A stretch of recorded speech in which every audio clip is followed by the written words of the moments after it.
Dito ka naman na. Bakit? Ito na. Ano bibigay mo sa akin? Bakit? Wala na? Ah! Natanggal yung ngipin mo?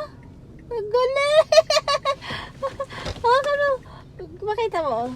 Habang kumakain ako ng siomay, Nag-siomay ka ngayon? Ah, Sa break time? nung ginagat ko, tapos may tigas.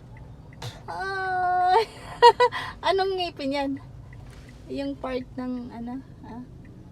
Ano siya? Yung... Hindi naman talagang masakit. Molar yan, molar. I don't know. Hindi siya masakit. Oo, kasi natutunaw lang naman yan. Hawakan mo. Andito na si Ate Ivats. Aray ko. Nababahin. Aray, let's go. Sige. Naglinis ako ng bahay. Naggana ako Monday today. Kaagad ng out niyo. Ubus na. Abos no, boy. Bye-bye. Binubusinahan na yata ako. Sige, bye-bye. Bye.